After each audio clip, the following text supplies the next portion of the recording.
वो हम शायद समझ ही नहीं पाएंगे कि वो किस परिस्थिति से गुजर रहा है। लेकिन उसने, पता है, वहां बैठकर परमेश्वर के गीत गाए। उसने उसने आराधना किया। उसने किसी को कुछ नहीं बोला। उसके दो बच्चे, उसकी पत्नी, वो मिलकर मिट्टी इकट्ठी कर कर कर वो जो मिट्टी का वो होता ना, दीवार बनाना शुरू किया उन्होंने। और जब ये सब चल रहा था तो वहां का जो सरपंच है वो आया। उसने ये सब देखा और उसने गांव वालों को इकट्ठा किया।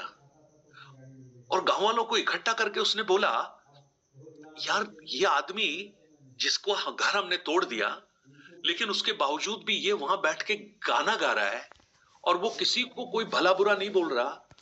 वो अपने बच्चों के साथ वो घर बना रहा है। मुझे लग रहा है हमने गलत किया। ये सरपंच बोल रहा है, मुझे लग रहा है हमने गलत किया।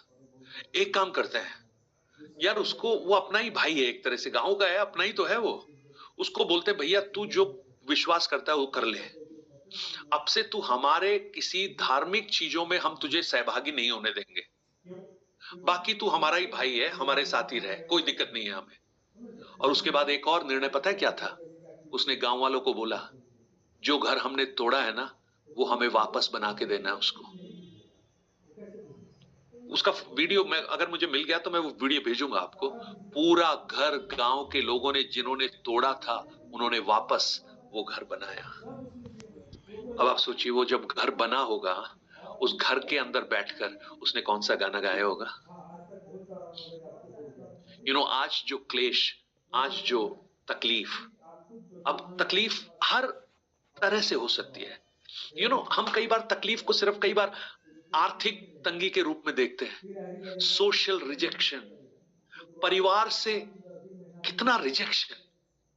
वो लोग अच्छी तरह से समझ सकते हैं जिन जो अपने घर से अकेले विश्वास में है, पत्नी विश्वास में है। हमारे साथ में कई बहनें ऐसी, कशिश है। I know, I can understand the struggle what she has. वो मतलब कितना एक स्ट्रगल है हर छोटी छोटी चीजों के अंदर। हर दिन की शुरू से वो स्ट्रगल शुरू हो जाता होगा। लेकिन कशिश, आपका जो फेथ है ना, एक दिन आपको एक एक गाना गाने के लिए अनुग्रह देगा। और मेरी प्रार्थना है, आप अकेले नहीं, आप दोनों वहां पर उस परमेश्वर की महिमा करें। आज का क्लेश 1,44,000, 14 अध्याय 1 से 5 तक जब आप पढ़ोगे, वहां पर आप देखोगे वो गाना गा रहे हैं। और इतना सिर्फ नहीं, जब 15वां अध्याय आप पढ़ोगे ना, 15 अध्याय का 1 से लेकर 5 तक वचनों को जब आप पढ़ोगे, वहां पर एक और चीज है जो हमें एनकरेज करती है, जो हमें प्रोत्साहन देती है। फिर मैंने स्वर्ग में एक बड़ा और अद्भुत चिन्ह देखा, अर्थात 7 स्वर्गदूत जिनके पास पिछली विपत्तियां थी, उनमें हो जाने पर परमेश्वर के प्रकोप का अंत हुआ। और उसके बाद देखना, वहां पर मैंने आग से मिले हुए कांच का सा समुद्र देखा।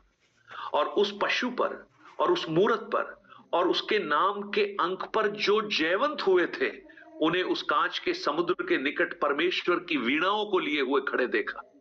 और वे परमेश्वर के दास मूसा का गीत, मेमने का गीत गा गा कर कह रहे थे, हे सर्वशक्तिमान प्रभु परमेश्वर, तेरे कार्य बड़े और अद्भुत हैं। हे युग युग के राजा, तेरी चाल ठीक और सच्ची है। ये पता है कौन है?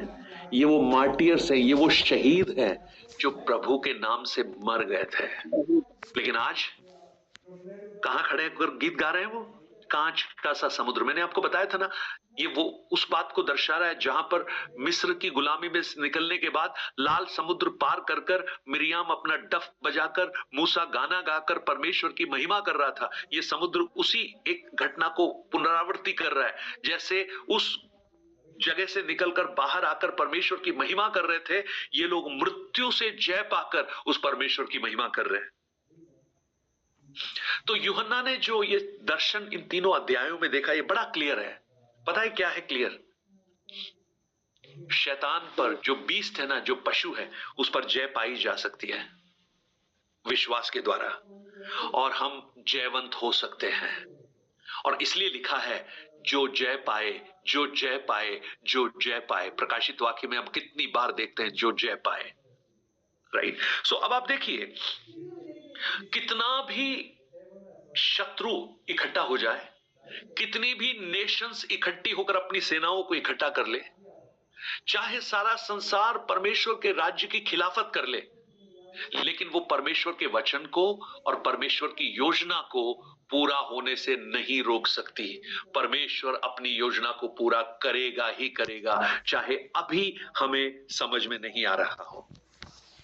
मनुष्य को लगता है कि वो स्वतंत्र है और जो उसे अच्छा लग रहा है वो कर सकता है, लेकिन वो एक बात भूल जाता है।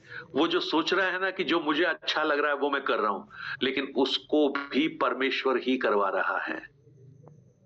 ये याद रखिएगा। एक उदाहरण मैं आपको दूं। यूसुफ के भाइयों को अच्छा लगा कि यूसुफ को उठा के गड्ढे में डाल दें।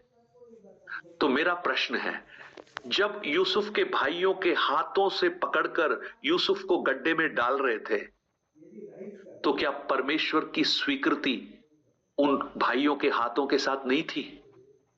बिना उसके नहीं कर सकता, कोई भी नहीं कर सकता।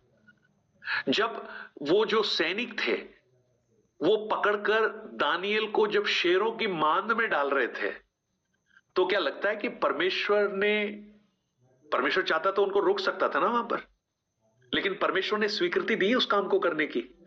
उनको लग रहा था कि अरे हम अपने मन की इच्छा को पूरी कर रहे हैं, देखो अभी हम शेरों की मांद में डाल देंगे, लेकिन वो परमेश्वर की इच्छा को पूरी कर रहे थे। और तो और, जब यहूदा इस्करियोती ने 30 चांदी के सिक्के अपने हाथों में लिए, तो क्या आपको यह नहीं लगता कि उस हाथ में जब वो ले रहा था वो सिक्का, उस हाथ के पीछे भी परमेश्वर की स्वीकारोक्ति थी? वो सोच रहा था मैं अपनी मन की इच्छा पूरी कर रहा हूं, लेकिन वास्तव में वो अपनी मन की इच्छा पूरी नहीं कर रहा था, वो परमेश्वर की इच्छा को पूरी कर रहा था। क्योंकि परमेश्वर की इच्छा थी कि यीशु मसीह पकड़वाया जाए, वो क्रूस पर चढ़ाया जाए और मानव जाति के बलिदान का काम पूरा हो। परमेश्वर की इच्छा थी कि यूसुफ के भाई उसको गड्ढे में डालें, उसको उठा के बेच डालें, क्योंकि परमेश्वर उन कार्यों के द्वारा इनके बचाने का प्रबंध कर रहा था। तो मनुष्य सोचता है हम अपनी इच्छा को पूरी कर रहे हैं, लेकिन वास्तव में अल्टीमेटली वो किसकी इच्छा को पूरी कर रहे हैं? वो परमेश्वर की इच्छा को पूरी कर रहे हैं।